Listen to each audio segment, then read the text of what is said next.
السلام علیکم۔ پروگرام آئینہ کے ساتھ طاہر احمد بھٹی آپ کی خدمت میں حاضر ہے۔ تھوڑا سا میں نے بھی آپ کے ساتھ نا یہ سلسلہ شروع کر دیا ہوا ہے کہ اگر پروگرام کا نام کتب نما یا باب سخن یا کوئی اور اس طرح کا ہو تو آپ نے ظاہر ہے ٹائٹل سے ہی بے دک جانا ہوتا ہے۔ آئینہ سے آپ کچھ وہ ہو چکے ہیں فیملیئر، اور ایک طرح سے انتظار بھی اسی کا ہوتا ہے کیونکہ اس میں تڑکے والی باتیں جو ہے نا وہ اکثر و بیشتر مل جاتی ہیں، لیکن حقیقت تو سچ تو یہی ہے کہ جو تڑکے کی چیزیں ہوتی ہیں نا وہ تھوڑی سی چٹانک ڈیڑھ چٹانک ہوتی ہیں کسی کھانے میں، مطلب لہسن ادرک یا گرم مسالے یا یہ چیزیں، مگر پیٹ انسان جو ہے نا وہ دوسری چیزوں سے بھرتا ہے، بھوک اسی سے مٹتی ہے، جزو بدن وہی چیزیں بنتی ہیں، یہ ذائقے کا رول پلے کر جاتی ہیں، کچھ تھوڑا بہت جو منہ کی سیکریشنز ہیں ان کے لیے کام آ جاتی ہے، اور دیگر پرپزز اس سے ہیں جو سرو ہو جاتی ہیں، لیکن انسان کی جو زندگی ہے وہ ان باقیوں سے ہی گزرتی ہے جو اصل فوڈ ہوتا ہے۔ بالکل اسی طرح سے اصل فوڈ جو ہے وہ فوڈ فار تھاٹ جسے کہتے ہیں، وہ یا سنجیدگی سے بیٹھ کے لکھے ہوئے نثری صورت میں چیزیں ہیں، یا کسی وجدانی کیفیت سے گزر کے اور کسی کیفیاتی اظہار میں آپ نے شعر میں اظہار کر دیا، کوئی اسکرپٹ ہو جائے، کوئی ایسی چیز جس کی زندگی کے اسباب متعین بھی ہو جائیں اور ان کو جلا بھی ملتی رہے، بڑھوتری بھی ہوتی رہے اس کے ذریعے، بنیادی چیزیں وہی ہوتی ہیں۔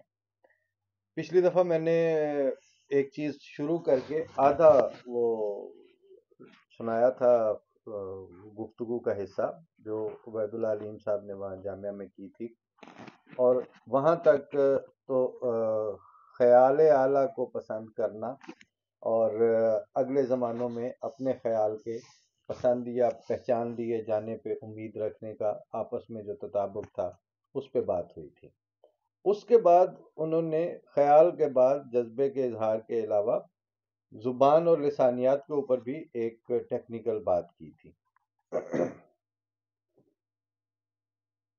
وہ میں اس حصے میں آج عرض کر دیتا ہوں کہ دوسری بات یہ ہے کہ آج اردو زبان کی جو لسانی شخصیت ہے اس کے بارے میں بر صغیر کے ہر زاویہ نگاہ کے لوگ یہ بات کہہ رہے ہیں کہ اردو اب سروائیو نہیں کرے گی، کیونکہ ہندوستان میں ہندی کا ایک رویہ پیدا ہو چکا ہے،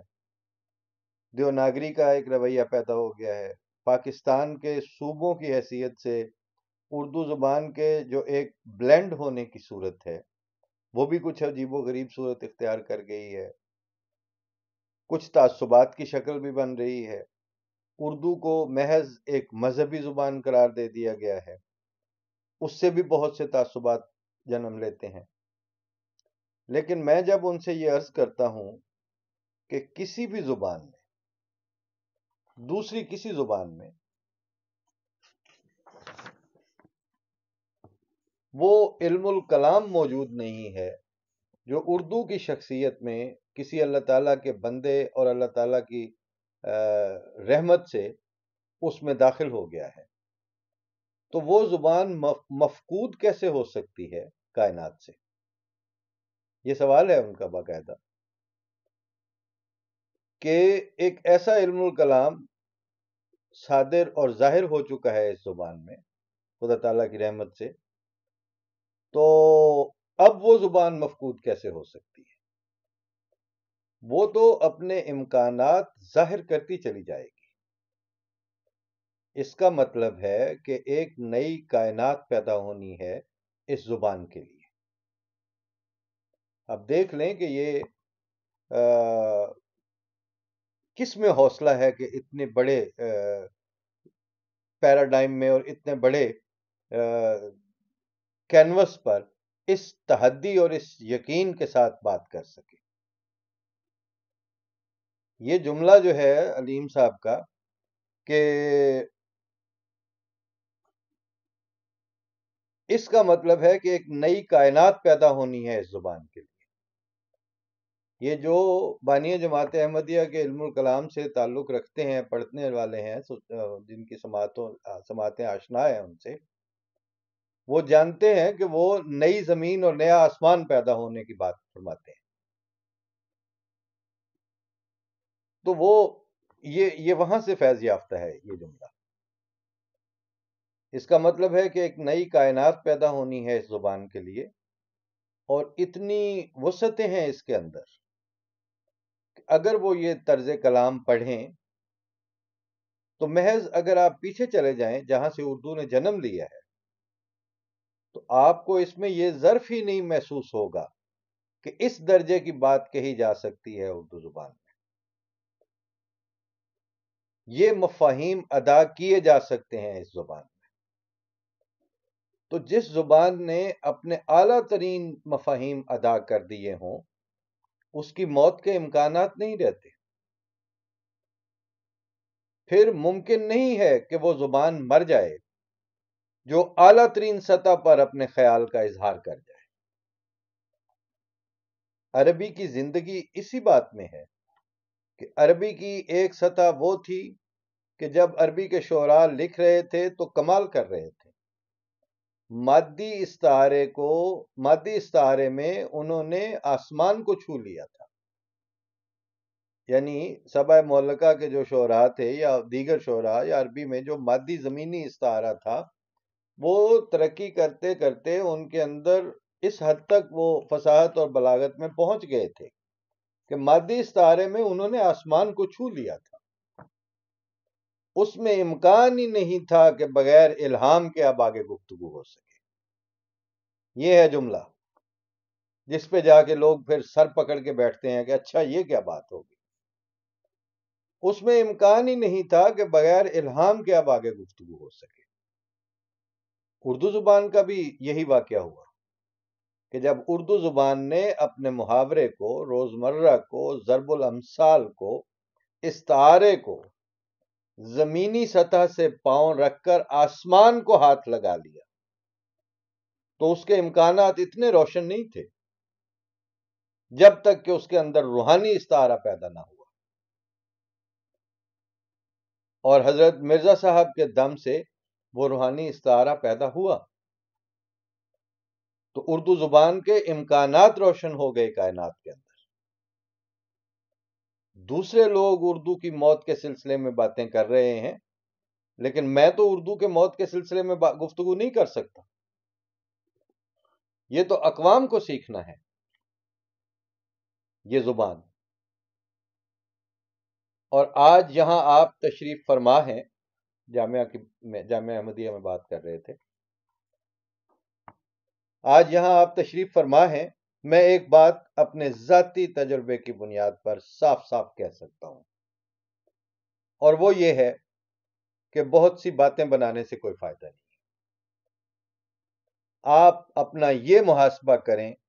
کہ واقعی ذاتی صورتحال میں آپ کا کوئی انہماک اور استغراق موجود ہے؟ آپ کسی چیز سے واقعتاً دلچسپی رکھتے ہیں کہ باہر سے آپ کسی چیز کو اوڑھنا چاہ رہے ہیں؟ اگر باہر سے یعنی اوپر سے آپ نے کسی چیز کو اوڑھا، وہ کچھ بھی ہو سکتا ہے، علمیت ہو سکتی ہے، وہ تقوی ہو سکتا ہے، وہ خوش اخلاقی ہو سکتی ہے، مطلب اس کا کچھ بھی نام رکھ لیں۔ اگر آپ نے باہر سے کسی چیز کو اوڑھا تو آپ کے اندر تخلیقی قوت پیدا نہیں ہو سکتی۔ آپ گزارا کر سکتے ہیں، زندگی میں گزارے کی سطح پر گفتگو کر سکتے ہیں، ابلاغ کی کوئی نئی سمت پیدا نہیں کر سکتے بغیر استغراق کے۔ آپ کو حرا کا استغراق دیکھنا ہے یا بیت الدعا کا استغراق دیکھنا ہے؟ آپ کو غار حرا کا استغراق دیکھنا ہے یا پھر بیت الدعا کا استغراق دیکھنا ہے؟ آپ کو پتہ ہے کہ اس صدی میں یا اس صدی میں انسان کے اجتماعی شعور کی طاقت جو ہے وہ کسی بنیادی خلوت سے پیدا ہوتی ہے، جسے آپ کہتے ہیں نا اجتماعی شعور، جی اس زمانے کا شعور، اس کی طاقت کسی بنیادی خلوت سے، ایک اکیلا بیٹھا ہوا آدمی ہے۔ اب یہ جملہ جو ہے کہ جب تم عقلوں کو خارق عادت طور پر علوم اور اس طرح کی چیزوں میں کی تلاش میں، مطلب یہ مفہوماً عرض کر رہا ہوں، اسلامی اصول کی فلسفی میں جو فرمایا ہے، جو تھیسز ہے، اس میں ایک ایک فکرہ، ایک ایک تھیسز ہے وہاں پہ، کہ جب تم غیر معمولی طور پر، خارق عادت طور پر انسانی عقلوں کو سرگرداں پاؤ بہت زیادہ تلاش علم میں اور اس طرح کے اس میں، تو یقیناً جان لو کہ کسی دل پر الہام الہی کا می بڑے زور سے برسا ہے، جس کی وجہ سے زمینی کنووں میں ابال آیا ہوا۔ یہ وہ جملہ ہے اپنے الگ سے اس تھیسس سے فیض یافتہ ہے یہ بات، کہ آپ کو پتہ ہے کہ اس صدی میں یا اس صدی میں، بیت الدعا کی صدی میں یا غار حرا کی صدی میں، انسان کے اجتماعی شعور کی طاقت جو ہے وہ کسی بنیادی خلوت سے پیدا ہوتی ہے۔ اگر آپ کے وجود میں وہ تخلیقی خلوت موجود نہیں، کریٹو لونلینس، جس میں آپ اس میں ایسے اکیلے پن میں چلے جاتے ہیں کہ جو آپ کو ایک کریٹیوٹی کے اس میں لے جاتا ہے، اگر آپ کے وجود میں وہ تخلیقی خلوت موجود نہیں ہے تو میرا خیال ہے کہ یہ سب پھر زبانی قصہ ہے۔ جو آپ کی سطح ہے اس میں آپ کا تخلیقی ربط کیا ہے، اور اگر آپ کا ربط چیزوں سے نہیں بن رہا، یہ ابھی کبھی مجھ سے خیر مجھے روک کے بھی بات کرنی پڑ جاتی ہے، بعض دفعہ لوگ پرائیویٹلی ٹیلی فونیکلی بات پوچھتے ہیں کہ یہ کیسے ہوتا ہے کہ آپ ایک طرف سے بات شروع کرتے ہیں، کمپلیمنٹ کی مختلف قسمیں بھی ہیں، سچ مچ میں بھی لوگ اچھا فیل کرتے ہیں بعض دفعہ، تو وہ پھر آپ کلائمیکس پہ لے جا کے اس کو چھوڑتے ہیں اور وہ اس کا ایک ریلیٹ کرتے ہیں۔ تو میں عرض کرنا چاہ رہا تھا کہ آپ کا ایک تخلیقی ربط ہوتا ہے چیزوں کے ساتھ۔ اگر حضرت بانی جماعت احمدیہ کی جو کتاب میں میں نے جو چیز پڑھی ہے کبھی، یا ملفوظات میں جو چیز میں نے سنی ہے، بلکہ میں نے ملفوظات ہمیشہ اس کیفیت میں ہی پڑھی ہے آج تک، کہ جب آپ کا دل چاہے کہ آپ کو وہ زمانہ اس طرح سے فزیکلی نصیب نہیں ہوا، تو آپ چاہتے ہوں دل سے ایک للک اور ایک کسک ہو، بقول میر کے، کہ بار بار اس کے در پہ جاتا ہوں، حالت اب اضطراب کی سی ہے۔ ایسا کوئی اضطراب فیل کر کے اگر آپ حضرت مسیح موعود کی مجلس میں بیٹھنے کے خواہاں ہیں تو آپ ملفوظات کھول کے بیٹھ جائیے، وہ سارا ری لیو کر سکتے ہیں آپ کو فینومینا۔ باغ میں بیٹھے ہیں لوگ، دوستوں احباب کے ساتھ چل پھر رہے ہیں، سیر کے لیے نکلے ہوئے ہیں، اور وہاں جو باتیں ہو رہی ہیں اس بے تکلفی میں، اس میں وہ جو ان کا اپنا ذاتی استغراق تھا، وہ استغراق پھر سب کے لیے صلاح عام ہے، یاران نقطہ داں کے لیے۔ سیکھیے آپ اس میں سے، پڑھیے، سنیے، محسوس کیجئے، انجوائے کیجئے اس کو، اور وہ آپ کے اندر خود پھر ایک سوال اٹھائے گا، اور اس سے جو کو ریلیٹ کرنے کی ایک صلاحیت پیدا ہوتی ہے، وہ کسی ایک شخص کی تخصیص نہیں ہے۔ ہمارے پاس خوش قسمتی سے ایک صاحبزادہ جو ہیں، جن کو 5واں 6 نمبر پہ جا کے ڈائریکٹ حضرت بانی جماعت احمدیہ سے ان کا لنک بنتا ہے، تو وہ جب ان کی موجودگی یا ان کے حوالے سے کبھی بات ہوتی ہے تو میں اکثر یہ کہتا ہوں کہ جو خدا تعالیٰ کا نبی یا خدا تعالیٰ کے مامور کی جو دعائیں ہوتی ہیں، وہ اپنی صلبی اولاد کے لیے ہونے کے باوجود ان کے جو پیروکار ہیں وہ اسی طرح اس میں شامل سمجھے جاتے ہیں۔ اور میں اکثر ان سے کہتا ہوں کہ اگر یہ جو ہے کہ شیطان سے دور رکھیو اپنے حضور رکھیو، دل پر سے نور رکھیو جہاں پر سرور رکھیو، ان پر میں تیرے قربان رحمت ضرور رکھیو. تو میں اس نوجوان سے اکثر کہتا ہوں کہ میاں اگر حضرت مسیح موعود علیہ الصلوۃ والسلام کی ان دعاؤں کا میں آپ کے ذہن میں صرف آپ ہی لوگ مراد تھے تو خدا تعالیٰ کے نبی کا کینوس اتنا محدود کیسے ہو سکتا ہے؟ یہی تو سوال اٹھایا تھا پنجتن پاک کے حوالے سے کہ اگر حضرت صلی اللہ علیہ وسلم نے صرف وہی آل رسول والے ہی پاک کیے تو پھر وہ کون سی یعنی رحمت للعالمین کا کیا مطلب ٹھہرا پھر؟ اور رحمت للعالمین کی غلامی میں آنے والا جو مسیح موعود ہے وہ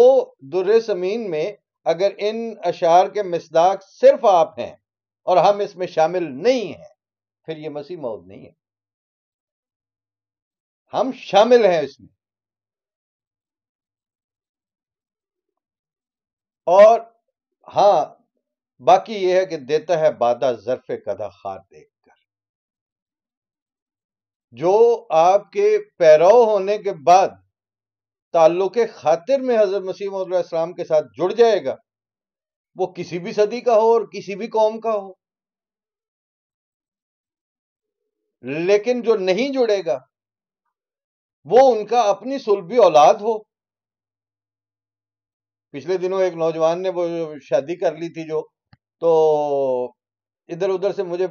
فون آئے وہ مرزا صاحب کی. میں نے کہا یار وہ آئمہ بیگ نہیں وہ جودی بیگ ہے.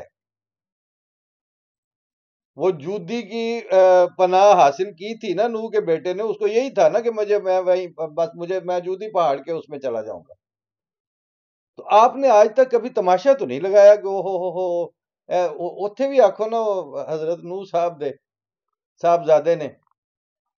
یہ تماشبینیاں میں دنیا دا حصہ نے. جو اس بدقسمتی سے حصہ لینا چاہے اور اس سے تعلق کاٹنا چاہے وہ صلبی بھی ہے تو وہ کاٹ سکتا ہے.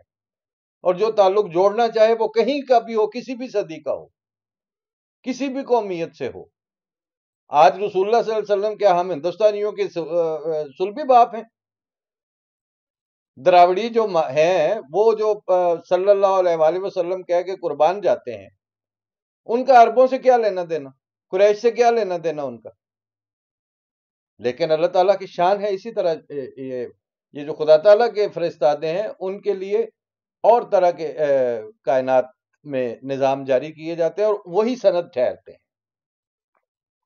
تھوڑا سا ڈائگریس کر کے میں اسی پہ چل جاتا ہوں کہ وہ جامعہ کے اسٹوڈنٹس کو کہہ رہے ہیں